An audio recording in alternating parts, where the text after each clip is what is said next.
जो जिन मुसलमान बच्चों की आप बात करें जो ऐसा करते हैं, उन लोगों को इसके एवज में पैसा मिलता है, प्रलोभन मिलता है, उनके लिए तो ये भेड़ बकरियां हैं। और चरित्रहीनता का मतलब प्रेम नहीं होता है। देखिए, स्नातन इस देश की, इस मिट्टी की संस्कृति है ना। न स्नातन की बात आज से हो रही है, ये तो आदि अनादि परंपरा चलती चली जा रही है। महाराज जी, ऐसा अक्सर देखा गया है, अभी हम लोग भी देख रहे हैं, लगातार इस तरीके के वाकये हुए। हिंदू युवतियां थी, मुस्लिम धर्म अपनाया उन्होंने, शादी की, फिर 2 महीने 3 महीने बाद या तो उनकी हत्या कर दी जा रही है या तो उनको छोड़ दिया। ये बहुत गंभीर विषय है। अब इस गंभीर विषय के लिए, इसका निराकरण के लिए माँ बाप को और समाज में हमको क्या करना चाहिए? देखिए, ये तब घटनाएं घटती हैं, उन लोगों के टारगेट होते हैं। जो जिन मुसलमान बच्चों की आप बात करें जो ऐसा करते हैं, उन लोगों को इसके एवज में पैसा मिलता है, प्रलोभन मिलता है, उनके लिए तो ये भेड़ बकरियां हैं। उनके लिए तो खरीद फरोख्त का एक सिस्टम है ना, वो तो उनको तो पैसा मिलेगा। एक हिंदू लड़की को ऐसे करोगे तो इतना पैसा है, जो मेरे संज्ञान में, जो मुझे थोड़ा समझ में आता है, या क्योंकि बिना प्रलोभन के वो लोग ऐसा, मानवीय भावनाओं के साथ कोई कैसे खिलवाड़ कर सकता है? अत्यधिक प्रलोभन में आता तभी ऐसा कर सकता है। तो सिर्फ शारीरिक कुत्सित मानसिकता के साथ साथ आर्थिक भी उनको कहीं ना कहीं से सहयोग मिलता होगा, किसी न किसी जरिए से, तभी वो ऐसा करते हैं। और आर्थिक दोहन भी इन बच्चों का होता है। जितना वो निचोड़ सकते हैं इनको निचोड़ते हैं, उसके परिवार को हानि पहुंचाते हैं, और लास्ट में वो अपना आत्मसम्मान बच्चे खो बैठते हैं, जो इनके चंगुल में फंसते हैं। तो उनको बहुत सोच समझ करके अपने धर्म और अपने नियमों पे विश्वास करना चाहिए।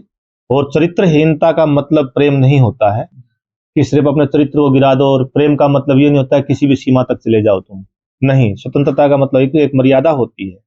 लज्जा स्त्री का आभूषण होता है। अगर स्त्री लज्जा छोड़ दे तो क्या बचता है संसार में, बता दो। कुछ नहीं बच सकता है। तो लज्जा किस चीज की लज्जा? लोक लाज, कि लोग हमारे माता पिता हैं, हमारे माता पिता के ऊपर कितना संकट आएगा, उन लोगों के बारे में कितनी बदनामी होगी।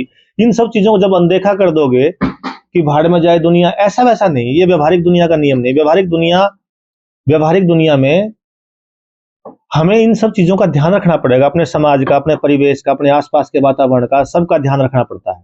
ठीक है ना जी। अच्छा महाराज जी, अभी अगर एक हिंदू राष्ट्र और सनातन की बात करें, बहुत चर्चा में है। बागेश्वर धाम महाराज पीठाधीश्वर लगातार सनातन को लेकर आगे बढ़ रहे हैं, हिंदू राष्ट्र की बात करते हैं। कहाँ तक सही है और किस तरीके से इसको आगे बढ़ाना चाहिए हर इंसान?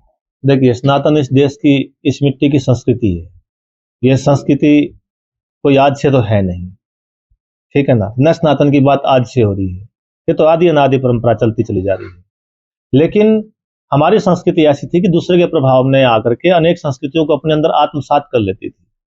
ठीक है कि नहीं? तो कोई भी क्योंकि हमारा जो सांस्कृतिक ज्ञान है, जो उपनिषदों का गहनतम ज्ञान है, वो कभी भी जबरदस्ती वाला नहीं है, थोपने वाला नहीं है कि तुम ऐसा मानो ही नहीं। वास्तव में जो उपनिषदों को पढ़ेंगे, गीता को पढ़ेंगे और वेदांत की तरफ जाएंगे, तो दुनिया के जो भी बेहतरीन मस्तिष्क होगा वो यही पाएगा कि इससे बेहतरीन ज्ञान कहीं नहीं हो सकता। इतनी स्वतंत्रता से, इतना विवेचन और इतना विस्तारित और बुद्धि को खोलने वाला ज्ञान किसी भी संस्कृति में नहीं है ना। जो भी मस्तिष्क को पढ़ेगा, वो हमारी संस्कृति मस्तक को झुकाती है, ब्रेन, ज्ञान से मनुष्य अपने आप नतमस्तक हो जाता है उस ज्ञान के द्वारा। ऐसा नहीं कि तलवार के बल पे झुका दो या लोभ और प्रलोभन के बल पे लोगों को अपनी तरफ कर लो, नहीं।